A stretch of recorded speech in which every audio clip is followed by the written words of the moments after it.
The Labour Party. Nauseating. Why is it nauseating? Because you're the person, above all else, who actually created a political environment where no one believed a word a politician said after a bit. I don't agree. Politicians, eh? None of us like them. They're corrupt, money-grabbing, power-hungry opportunists. None of us believe a word they say anymore. Just take a look at the YouTube comments and like-to-dislike ratio of any politician from any mainstream party, and it's just a swarm of hate. However, what if I told you that this didn't used to be the case? What if I told you that this theme of hating all politicians and blanketly mistrusting the government is actually quite new here in Britain? Now, of course, I'm not saying that there weren't unpopular politicians back in the day. Of course there were.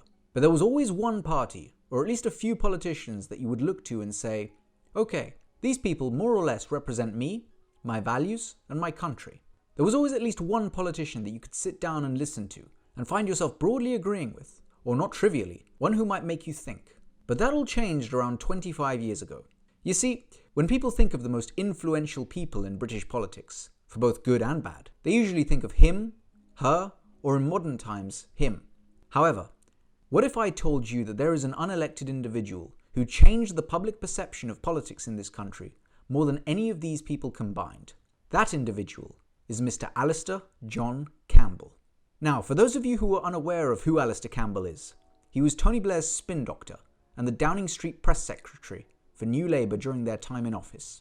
Alastair Campbell was of course not the first Downing Street press secretary. The role was in fact created in 1945 as a way to coordinate the government's relationship with the press. Of course, there was nothing particularly strange about that. It's just a way to make sure that the public are informed of what's going on. The importance of having a good public image was taken seriously way before the time of Alastair Campbell. You can see a perfect example of this in the film The King's Speech, which was set back in the 1930s. However, in the 1990s, the government's public relations strategy began to change from simply trying to present a strong and professional image to one of increasing public manipulation. Such methods had been tried for decades in the world of advertising, and many formulas had been devised on how to best appeal to the masses. The best ads are not the ones that tell you about how great their product is, but rather tell you a story about the type of person who uses their product. The Marlboro Man being a great example. After this famous ad campaign began, Marlboro smokers weren't just the housewives of Hollywood, but were cool, strong, handsome cowboys. The American private sector had shown the power of public relations in influencing the population, and it was about time that someone in the UK wielded that power. That's where our protagonist comes in.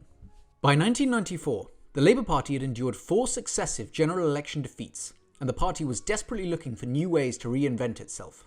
It was around this time that Tony Blair, who was Shadow Home Secretary at the time, was quoted saying, "You have got to understand that the only thing that matters here is the media, the media, the media." With more people than ever owning and watching TV by the 1990s, it was very important for politicians to dominate the emerging media channels in order to have the best chance at attracting voters. The smiling, beaming, golden egg-laying Blair creature knew this all too well, but he needed a mastermind who would manage his public image. And well, just like Hitler found Goebbels, Blair found Campbell. So in 1994, Alastair Campbell introduced the UK to the world of spin politics and ruthlessly created a culture based on half-truths and deception. So how did Campbell ignite the propaganda machine that fueled Labour's 1997 election landslide? Well, in a number of ways. For one thing, Campbell began to assemble an army of compliant journalists who would portray his stories in the right way. This was of course good for the Labour Party's publicity, and it meant that yes-man journalists could advance their careers. You can see this dance between politicians and journalists beautifully in the TV series House of Cards. You might think that. I couldn't possibly comment. Michael Samuels. The British one, not the Yank one, of course. Journalists were seduced, bullied, courted, and criticised by Campbell and his team in an attempt to ensure their consistency with New Labour's utopian vision. Other bad practices included strategically leaking major announcements to the press and burying bad news to avoid it getting out. As you can imagine, this all served to send out overly polished propaganda to initially unsuspecting members of the public. Propaganda that said we were the saviours of Iraq, and that New Labour could turn 21st century Britain into the land of milk and honey. In my view though, the biggest issue wasn't the lies themselves. After all, it didn't take long for people to smell a rat, especially after the effects of the Iraq War became clear. This, when combined with the rise of social media and alternative news sources, meant that the Downing Street press secretary no longer had a monopoly on what journalists were covering political stories, and so different points of view became accessible. The real issue, however, is that the era of spin has completely eroded the relationship between politicians and the public through a chain reaction, which looks something like this. Public opinion of a politician is low, Therefore, the politician uses spin to try and win votes. The public see through the BS, and trust in politicians goes down. This causes politicians to use more spin to try and make up for the low public opinion. The fact that we live in a climate where so few people trust politicians and the government is not a good thing. But there's something which I think is actually even worse that most people don't talk about. If you watch interviews of British politicians from Thatcher and further back, there's one huge thing that sets them apart from the current politicians of the post-spin era. And that's that back then, politicians actually sounded like human beings. When you hear modern politicians speak, you're constantly subjected to these lukewarm, people-pleasing statements that have virtually no ideological or principled underpinning. They don't explain their reasoning behind things in a way which makes you think, okay, here's an intelligent and analytical person who at the very least thinks for themselves. I can now decide whether I agree with them or disagree with them. The perfect example of what I mean by this is someone like Margaret Thatcher. Love her or hate her, when she was asked a question, by God would she answer. She'd tell you exactly what she thought, what her plan was, why it was important, how she would do it, and then you could make up your own mind. There were no surprises with Mrs. Thatcher. What you saw is what you got. Let's take a more controversial example, Enoch Powell.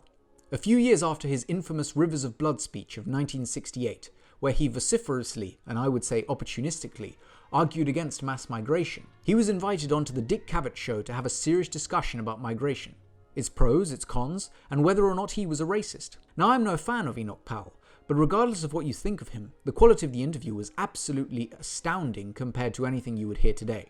Even if he was the devil himself, hell, even if Enoch was more racist than Hitler, Enoch expressed himself in an articulate, interesting, and transparent way. The level of discussion between him and his counterpart, Jonathan Miller, was of very high quality. If Enoch had made his speech now, there would be no intellectual discussion to find out if he was simply a wild racist or a patriot who was trying to save his country. He would just be banished from society, and that would have been that. It's not just truth that was banished by the era of spin. It was this, intellectual discussion. So, in a world of fake news, half-truths, and clickbait media headlines, where do we go from here?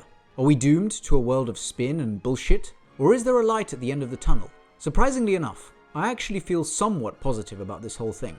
The reason being is that people are not as receptive to spin as you may think, and the public's trust in the government is at a record low. The fact is, Alastair Campbell was wrong. His strategy worked in the short term, but completely failed in the long run. No one cares what politicians say anymore, nor do they care whether they're seen with a disposable recyclable coffee cup or not. The hunger for real and meaningful discussion has only amplified over the last 20 or so years. And that's precisely why the mainstream media is declining and long-form content is on the up. At the end of the day, humans are like an endless pendulum who are constantly seeking the next big thing.